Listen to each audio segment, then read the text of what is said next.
Miren, ahí está el arco iris.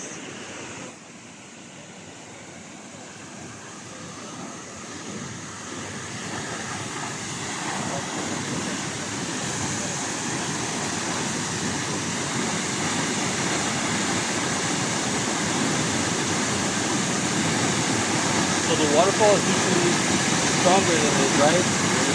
But it hasn't been raining that hard.